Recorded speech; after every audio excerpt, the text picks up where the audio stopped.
एक गांव में एक कंजूस सेठ मणिदास रहता था। उसकी पत्नी सावित्री बहुत सीधे स्वभाव की थी। वह अपने पति की कंजूसी की आदत से बहुत परेशान थी। मणिदास कंजूस होने के साथ नास्तिक भी था। वह भगवान में विश्वास नहीं रखता था। वह केवल अपने धन को ही भगवान मानता। सावित्री को भी मणिदास पूजा पाठ नहीं करने देता था। सावित्री मणिदास के जाने के बाद छिपकर माँ लक्ष्मी के मंदिर में जाकर पूजा करती और पूजा की थाली वहीं छोड़कर आ जाती। एक दिन सावित्री ने मणिदास से कहा, सुनो जी, माँ लक्ष्मी की कृपा से हमारे पास इतना धन है, इसमें से कुछ दान कर दिया जाए। ये सुनकर मणिदास गुस्से में बोला, ये धन मैंने अपनी मेहनत से इकट्ठा किया है, इसमें लक्ष्मी जी की कृपा कहाँ से आ गई? और हाँ, मैं अपने धन का 1 रुपया भी किसी को दान में नहीं दूंगा। यह कहकर मणिदास अपनी दुकान पर चला गया। एक दिन मणिदास दुकान से निकलकर किसी से रुपए वसूलने जा रहा था। तभी उसने रास्ते में सावित्री को मंदिर जाते देखा तो वह उसका पीछा करने लगा। सावित्री मंदिर में गई, तब मणिदास छिपकर उसे देखता रहा। सावित्री ने मंदिर से पूजा की थाली लेकर उसे साफ कर दीपक जलाया और माँ लक्ष्मी की पूजा की। फिर उसने एक सोने का सिक्का निकालकर माँ लक्ष्मी के चरणों में चढ़ा दिया। मणिदास ने यह सब देखा तो उसे बहुत गुस्सा आया। वह चुपचाप वापस घर चला आया। सावित्री जब घर पहुंची तो मणिदास ने पूछा, तू कहाँ गई थी? सावित्री ने कहा, मैं तो गांव में कुछ सामान लेने गई थी। तब मणिदास ने कहा, मैं सब जानता हूँ, तू लक्ष्मी जी के मंदिर गई थी और वहाँ सोने का सिक्का चढ़ा कर आई है। ये सुनकर सावित्री डर गई। फिर उसने कहा, मैं जब भी मंदिर जाती हूँ एक सोने का सिक्का चढ़ा देती हूँ। ये मंदिर में होने वाले भंडारे में काम आता है। मैंने मंदिर में भंडारा कराने का प्रण ले रखा है।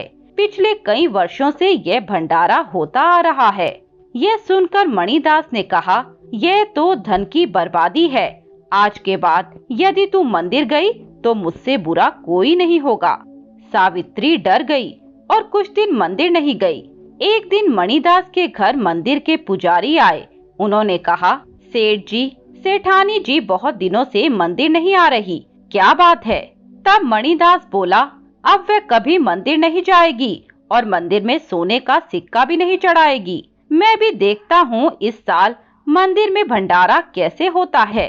ये सुनकर पुजारी जी ने कहा, सेठ जी, माँ लक्ष्मी का भंडारा हर साल सेठानी जी के हाथों से होता है, तभी आप पर माँ लक्ष्मी की कृपा बनी रहती है।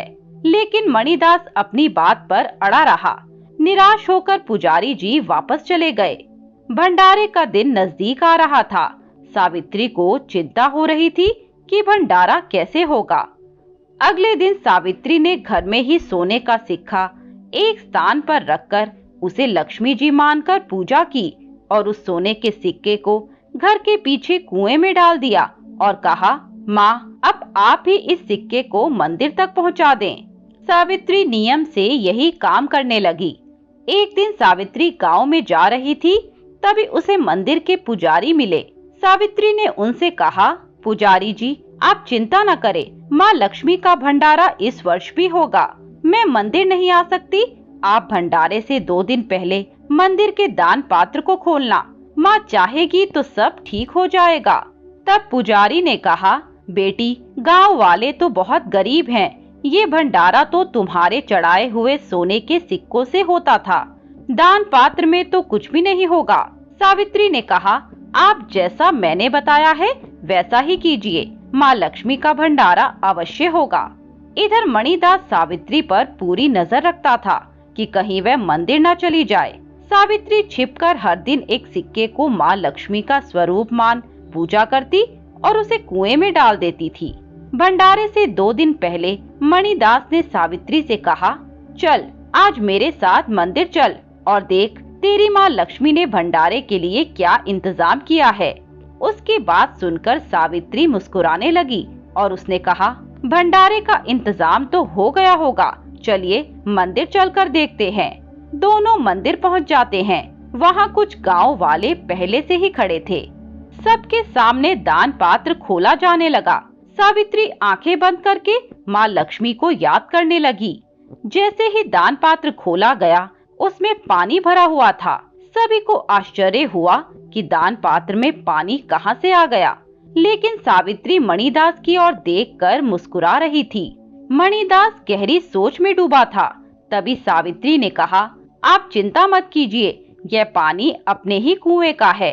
जब उस पानी को निकाला गया तो उसके नीचे वही सोने के सिक्के भरे हुए थे जो सावित्री ने कुएं में डाले थे। मणिदास ने पूछा तो सावित्री ने सारी बात बता दी। ये सुनकर मंदिर में सभी माँ लक्ष्मी की जय जयकार करने लगे।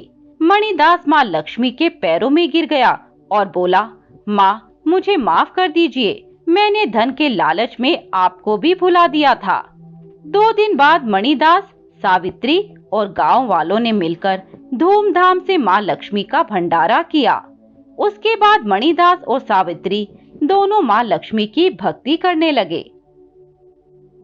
मित्रों, आपको ये कहानी कैसी लगी हमें कमेंट बॉक्स में बताएं।